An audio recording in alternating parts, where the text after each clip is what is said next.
Very much. We are learning what's hot and what's not in fall fashion trends with our fashion expert, Joe Ross. This morning, you recently returned from Fashion Week in New York City, from what I understand. Well, kind of. I'm almost going in 2 weeks now to go see spring. Okay. I actually saw fall trends in February of this past February. So it's like 6 months ahead. Bottom line is you know what the hot fashion trends are for the fall season. I certainly can show a number of the shapes and fabrics and trends that I saw at Fashion Week, and then how they will filter down to all levels of the market. You know, most of the shows in New York, those clothes are terribly expensive. Right. They will occasionally show somebody like J. Crew's showing this coming week, 2 weeks. But overall, the things are just general concepts that then the middle markets will pick up in various fabrics and things. And pay attention because things are changing. Yes, let's take a look at our first model, Joe.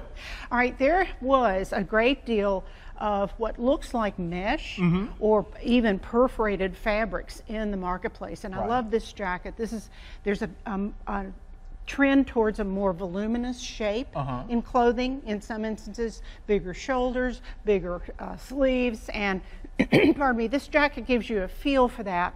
Notice all the textures that are involved. There's a fabric texture that is actually reversed on the collar of that jacket, and then in the body of the jacket, and then I chose to underlayer it with an even more lace crocheted sort of look, and then those bold stripes at the bottom. So absolutely fabulous out in LaGrange. Has some very affordable things that are also incredibly trendy, and it's exciting for those of us that live out in LaGrange because we haven't really had a fashion boutique like this until now. Thanks, Tiara. Thank you very much. Now this next model, I guess leggings. Are leggings still in for ladies? They're not going to give those up. They love them. They're comfortable.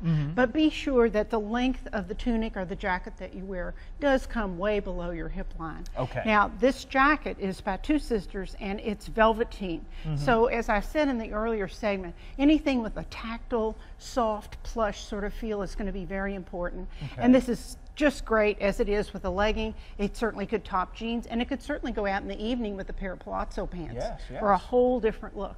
Very nice. Thank you, Olive. I love the color too. I know. To that color, teals and turquoise, and then what is called aubergine or a deep dark eggplant, where the colors, there's some cranberries I saw, but those three were the ones that were predominant, of course, with black and charcoal. Now I noticed this next style in our previous segment. Somewhat wider leg pants. Yes, a wider leg. It's called a palazzo.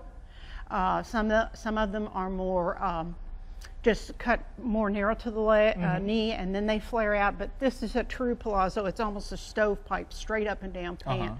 And then the sweater coat that she has on actually integrates a very long shag faux fur collar with two different knits in the sweater body, that gray and then a black, and then the buttons add interest, and I thought it was fun to add a pair of cheetah print gloves to the mix to break up some of the black. But give us a little flair.